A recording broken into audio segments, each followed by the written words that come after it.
Hello बच्चों, घातांकरणी chapter हमने start किया था, उसे आगे कंटिन्यू करते हैं। पिछले वीडियो में हमने 5 रूल्स 5 नियम पढ़ लिए थे घातांक के और उनमें क्वेश्चन भी किए थे। आगे पढ़ते हैं कुछ और रूल्स और उनमें क्वेश्चन सॉल्व करते हैं। जो नेक्स्ट रूल है,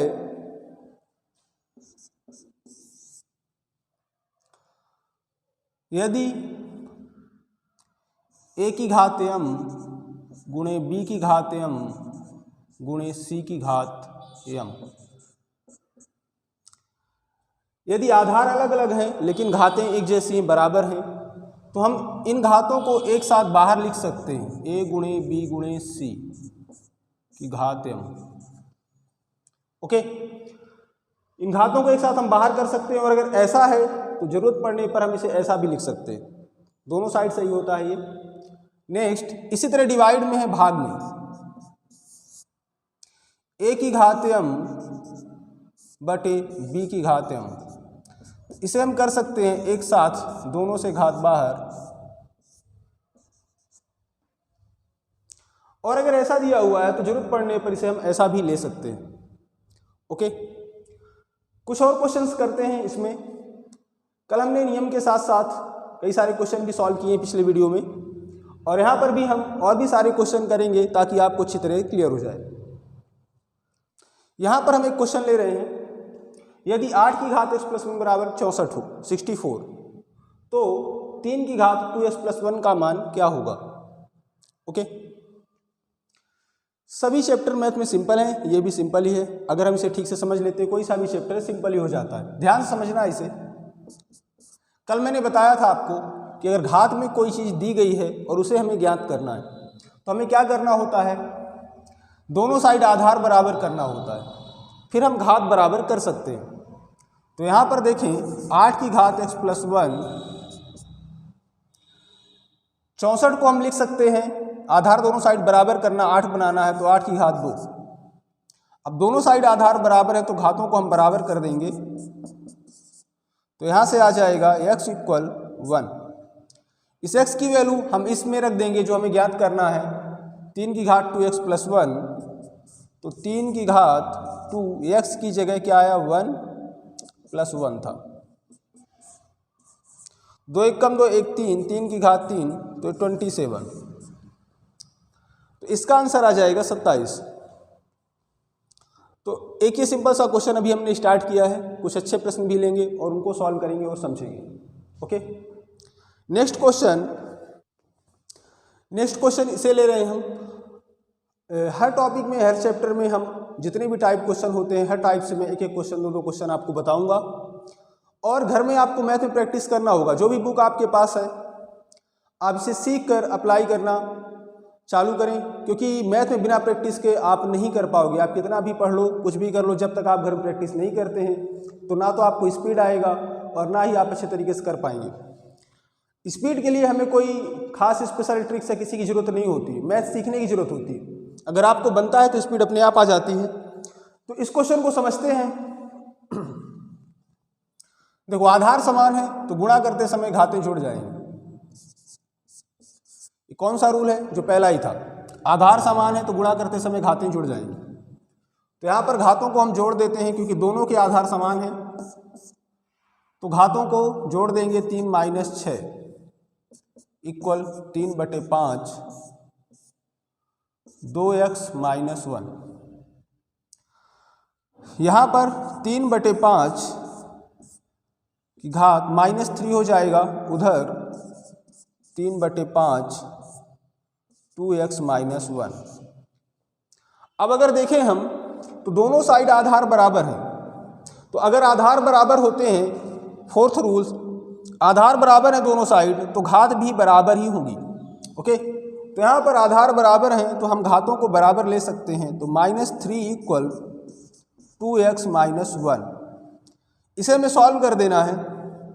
इसे इधर लाएंगे तो +1 हो जाएगा, तो -3 + 1 इक्वल 2x, -2 इक्वल 2x, 2 से 2 कैंसिल, डिवाइड कर देंगे तो x इक्वल -1। तो यहाँ पर x का मान कितना आ जाएगा -1, हमारा ये आंसर होगा क्योंकि x ही हमें ज्ञात करना था इसमें। तो हर टाइप से मैं क्वेश्चन आपको कराऊंगा प्रैक्टिस, कंप्लीट चैप्टर पढ़ेंगे, मीन्स जितने भी टाइप क्वेश्चन होते हैं सभी अपन को क्लियर करना है कि कैसे सॉल्व करना है, ओके, सभी नियम के साथ। नेक्स्ट क्वेश्चन, अब एक अच्छा क्वेश्चन लेंगे हम। यदि x + y + z = 0 हो तो हमें ये ज्ञात करना है, इसे सॉल्व करना है।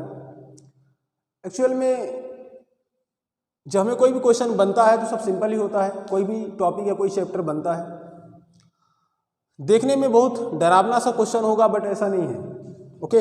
देखिए मैं सॉल्व करता हूँ, समझिएगा, आपको बनेगा और हर टाइप से प्रश्न बनेंगे।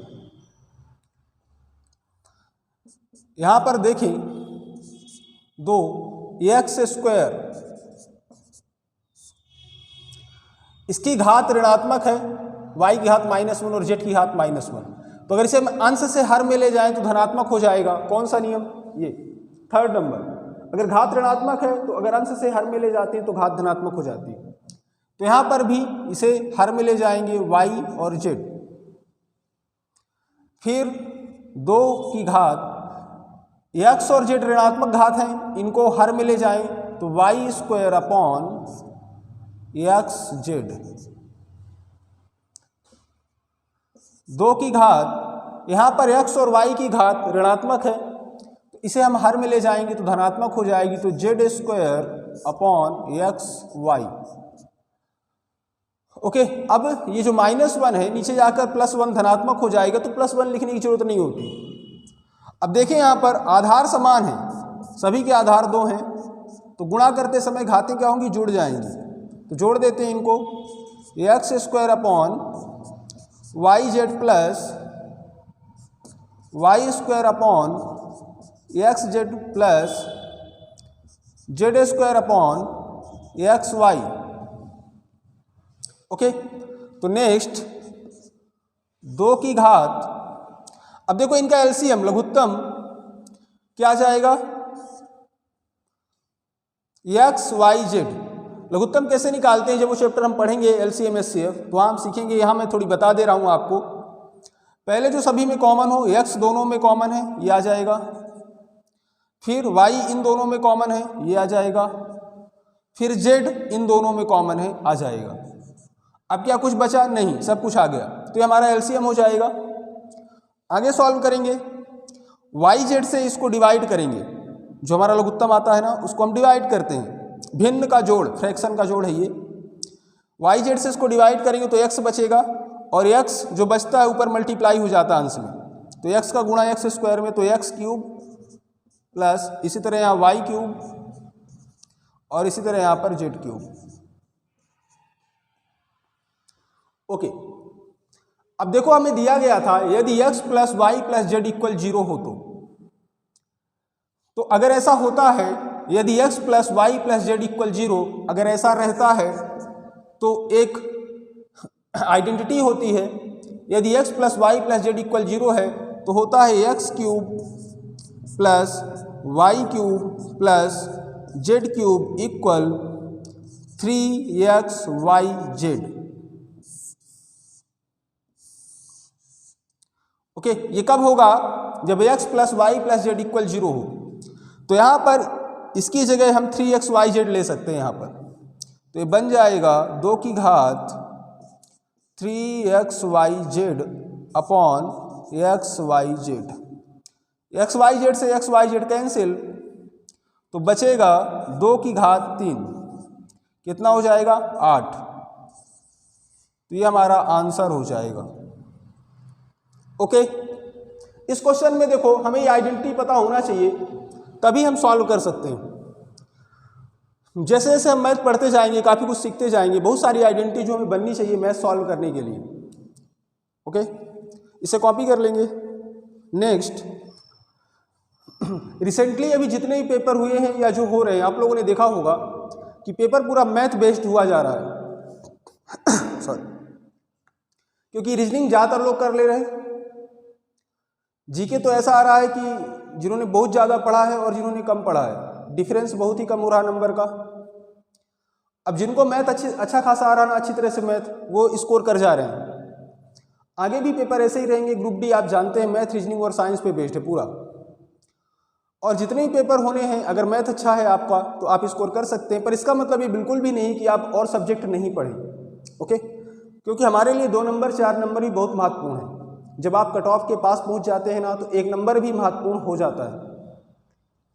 तो चलिए इस क्वेश्चन को समझते हैं।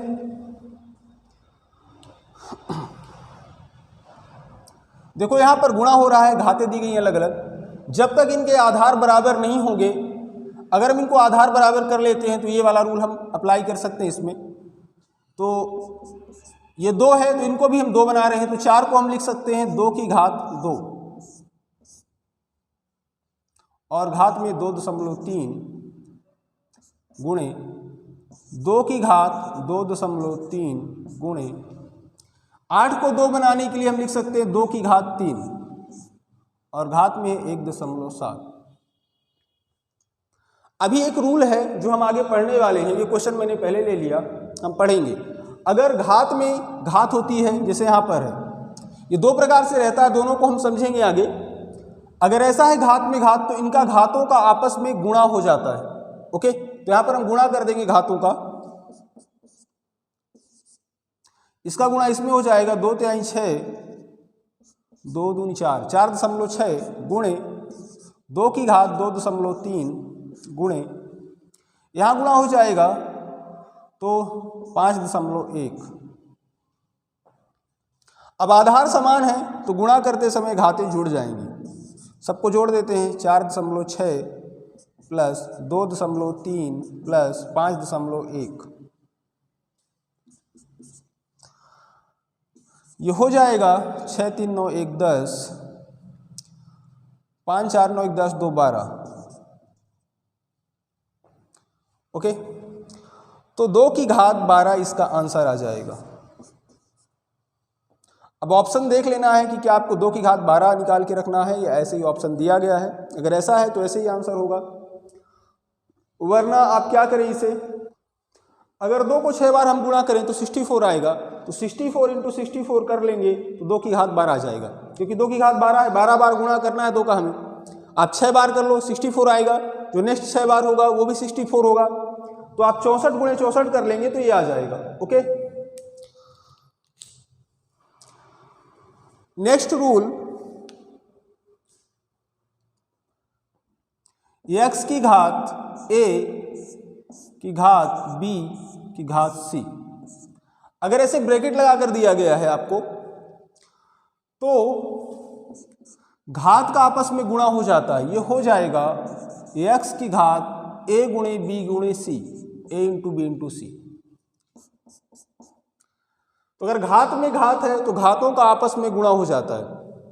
लेकिन इस टाइप से एक क्वेश्चन और होता है, अभी मैं एक क्वेश्चन लेकर क्लियर करूंगा कि हमें कैसे करना होगा, ओके। तो अगर घात में घात है आपस में तो उन घातों का आपस में गुणा हो जाएगा। एक क्वेश्चन देखेंगे, समझिएगा इसे ध्यान से। यहां पर 2 क्वेश्चन लिखे हुए हैं, एक ये और एक ये, दोनों का मतलब अलग है। अच्छी तरह से आपको क्लियर कर लेना है ये। यहां पर देखो, अगर ब्रैकेट में घात है तो इनका आपस में गुणा हो जाएगा, अभी हमने एक रूल पढ़ा हुआ है। बट यहां पर ऐसा नहीं होगा, तो चलिए दोनों को समझते हैं। इसे हम सॉल्व करेंगे तो 2 की घात, इनका आपस में गुणा हो जाएगा, 2 दूनी 4 दूनी 8, 2 की घात 8 आ जाएगा, ओके। लेकिन अगर इसे हम सॉल्व करेंगे तो सबसे पहले हमें इसे सॉल्व करना होगा। तो ये बन जाएगा 2 की घात, फिर ये 2 आएगा, और यहां पर देखो 2 का स्क्वायर, 2 की घात 2 दूनी 4 हो जाएगा, तो यहां 4 हो जाएगा। अब हमें नेक्स्ट इसे सॉल्व करना होगा, तो ये बनेगा 2 की घात 4 कितना होता है 16, तो 2 की घात 16। तो अगर आप देखें तो यहां पर इसका आंसर आएगा 2 की घात 16, लेकिन अगर ऐसा लिखा हुआ ब्रैकेट लगा के तो घात में घात का गुणा होता है, तो इसका आंसर आएगा 2 दूनी 4 दूनी 8, 2 की घात 8, और ये कितना आया 2 की घात 16। दोनों में ठीक से आपको डिफरेंस समझ लेना है, ओके। तो नेक्स्ट क्लास में हम और अच्छे कुछ क्वेश्चंस करेंगे और कुछ नए कॉन्सेप्ट सीखेंगे घातांक में, फिर उसके बाद करनी स्टार्ट करेंगे। ये 2 क्वेश्चन मैंने लिखे हुए हैं, आप लोग इन्हें सॉल्व करिएगा और नेक्स्ट क्लास में हम इन्हें भी सॉल्व करेंगे और कुछ नए रूल्स सीखेंगे और घातांक खत्म करने के बाद हम नेक्स्ट क्लास में करनी भी स्टार्ट करेंगे। ओके, और घर में आप लोगों को प्रैक्टिस करना है पर डे, मीन्स कम से कम 20 क्वेश्चन 20 क्वेश्चन आप लोग सॉल्व करें हर दिन, तो मैथ आप लोगों का अच्छा हो जाएगा, काफ़ी अच्छा हो जाएगा। आज के लिए इतना ही, सभी को धन्यवाद, थैंक यू।